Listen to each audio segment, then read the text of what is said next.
She's so cute. Oh my god, Rumi Carter is never beating the autism allegations. Because she can't. Because she quite literally can't. That's kind of the point. Here's a little crash course in eugenics, anti-blackness, and ableism. What a lot of people don't know about ableism is that it doesn't just apply to disabled people. In fact, you don't have to have a diagnosis at all or a disability at all in order for ableism to impact you. That's kind of the point.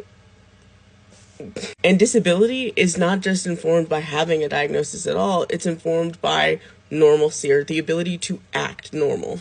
And in a white supremacist society that defines what normal is, it's whatever they say it is. The project of eugenics is not just about eradicating the lesser people like myself, like people with disabilities.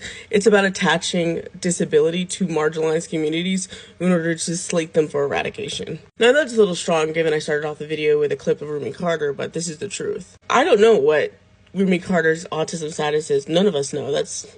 None of us know. But that's kind of the point. You don't have to know in order for that ableism to impact you. There's a reason why throughout American history, the implication that Black people are inherently disabled has come up time over time. And that's because you can restrict the rights of disabled people without very many people batting an eye.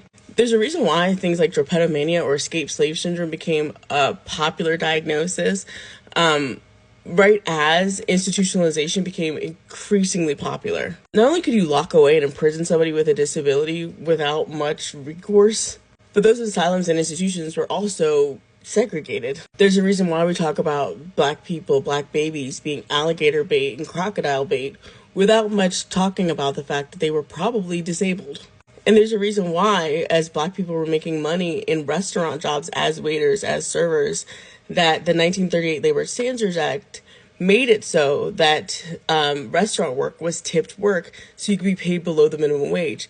The same law also allows for disabled people to be paid below the minimum wage. And in our current era, there's a particular reason why RFK Jr. points to autism in the Black community. Right as over the last 5 years, states like California and New York have expanded conservatorships and guardianship laws.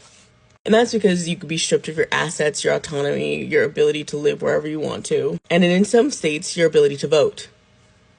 We need intelligence tests to vote. Who do you think historically have been the only people who have had to take intelligence tests to vote? And this desire to implicitly connect Blackness with disability does not mean that Black people don't have disabilities. In fact, we have some of the highest rates of disability throughout the country, because disablement is both foreign and domestic policy to eradicate those who are deemed worthless. There's a reason why people who live in food deserts have higher rates of pulmonary issues and heart disease. There's a reason why that people who live in red line neighborhoods to this day have higher rates of asthma. Not to mention the implicit bias found in the medical system at the point of diagnoses and treatment, which then exacerbates those disabilities and chronic illnesses.